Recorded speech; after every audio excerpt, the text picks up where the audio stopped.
I didn't believe my cousin Tyler when he said something was living in his grandmother's house. Honestly, nobody did. Tyler was the kind of guy who exaggerated everything. If he saw a raccoon outside, suddenly it became a 6-foot monster staring through the window. So when he called me in the middle of the night saying somebody was walking around his grandma's property, I ignored it. That's the reason I can't sleep anymore. Because the last voicemail he ever sent me lasted exactly 2 minutes and 11 seconds. And near the end of it, you can hear something pretending to be him. This happened in October of 2024. My cousin Tyler had just turned 19. His grandma lived alone in rural West Virginia, deep in the mountains where houses were miles apart and forests stretched forever. Her husband died years earlier. After that, Tyler started visiting her every few weekends to help with groceries, repairs, and stuff around the property. At first, everything was normal.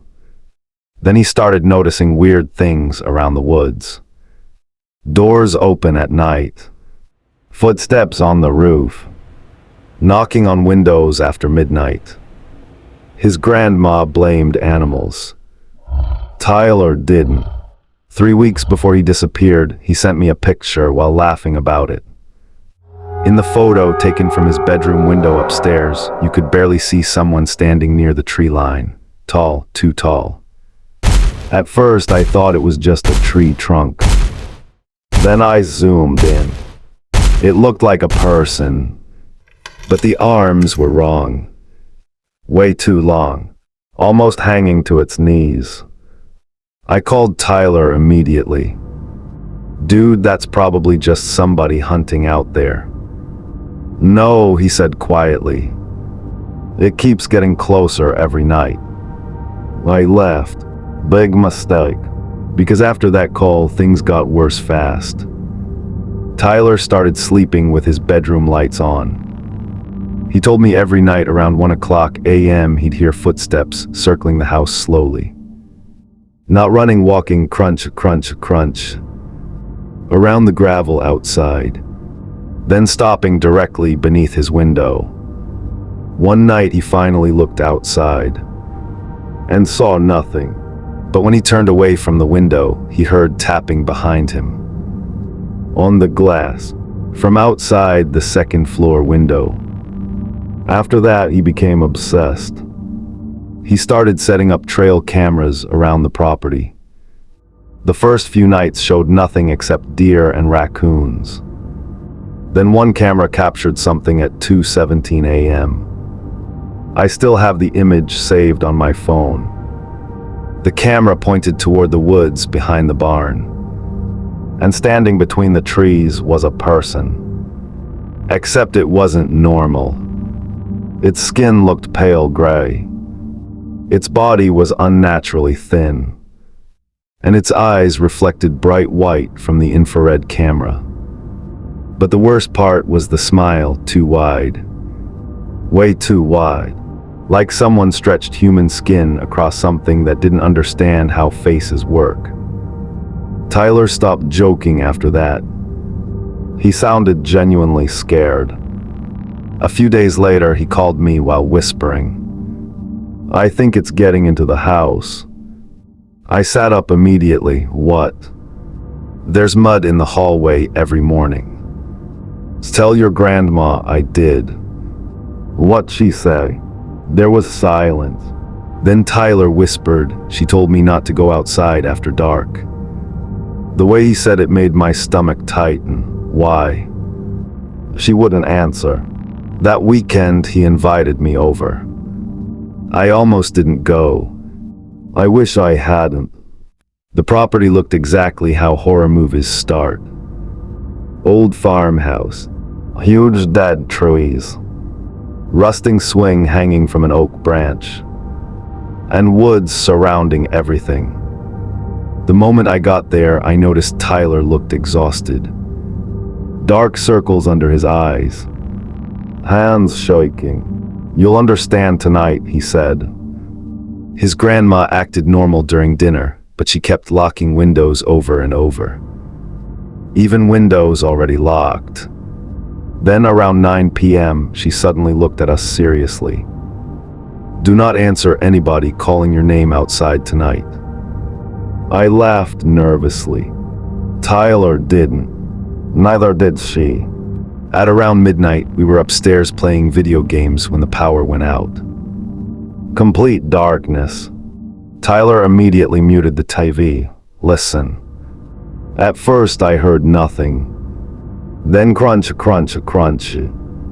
Footsteps outside, slowly circling the house. Exactly like Tyler described. I felt goosebumps rise across my arms. The footsteps stopped directly beneath the window. Then came a whistle, low.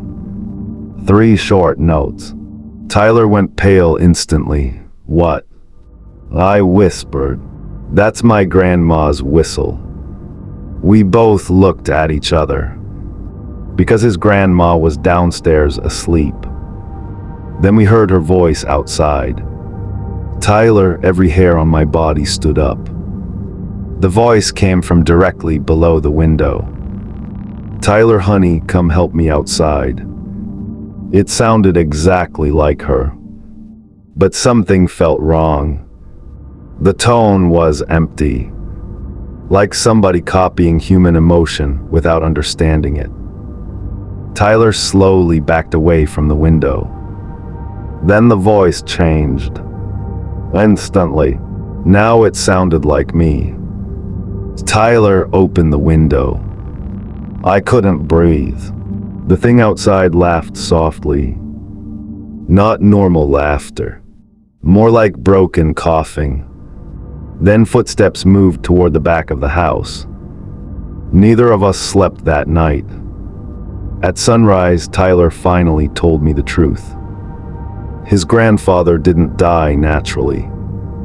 One night years earlier, he went outside after hearing someone calling his name from the woods. They found pieces of him 3 days later. After that, his grandma started hearing voices around the property. People she loved calling for help. Always after dark. Locals had a name for it. The Mimic. According to old stories, it lived deep in the mountains and learned voices to lure people outside. I thought it sounded ridiculous. Until that night. Around 2 a.m., we heard banging downstairs. Tyler grabbed a flashlight and baseball bat. We slowly walked toward the kitchen.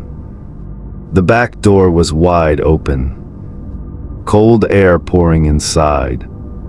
And muddy footprints covered the floor. A huge footprints.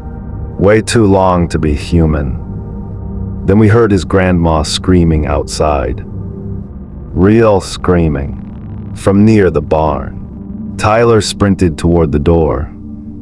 I grabbed him instantly. Because standing in the darkness outside was his grandma. But something was wrong. She was smiling. Completely still. Not moving. Not blinking. And behind her, between the trees, something enormous stood upright watching us. The grandma near the porch suddenly spoke. Tyler, its jaw moved strangely. Like it was dislocated. Then in a deeper voice it said, "Come outside." The real grandma screamed again from somewhere far behind the barn. That thing near the porch wasn't her. Tyler slammed the door shut. Instantly, something hit the other side hard enough to shake the walls. Then came scratching. Long nails dragging slowly across wood. We locked ourselves upstairs until morning. At sunrise, we found Tyler's grandma unconscious near the barn, alive, but traumatized. She refused to talk about what happened. Only one thing terrified her enough to speak. Don't let her inside after sunset. That afternoon I left. I told Tyler to come with me. He refused. She can't stay here alone. That was the last time I saw him alive. 3 nights later, I got the voicemail, 2:31 a.m. Tyler sounded terrified. At first, all I heard was heavy breathing and footsteps. Then he whispered it got inside. Something crashed loudly in the background. Then Tyler started crying. I think it killed my grandma. I grabbed my keys immediately. Then Tyler whispered something that still ruins my sleep. It's pretending to be her. I heard a voice in the background calling softly, Tyler, then another voice joined it, my voice. Tyler, where are you? I nearly dropped my phone. The recording became chaotic after that. Running footsteps, doors slamming, Tyler sobbing, then silence. For about 10 seconds there was only static. Then Tyler whispered, it's right next to me. A new voice spoke directly into the phone, perfectly copying Tyler. If you hear this voicemail, small pause. Don't come looking for me. The voicemail ended with screaming. Not Tyler's screaming. Something else. Something animal. Police searched the property for 5 days. No Tyler, no blood, nothing.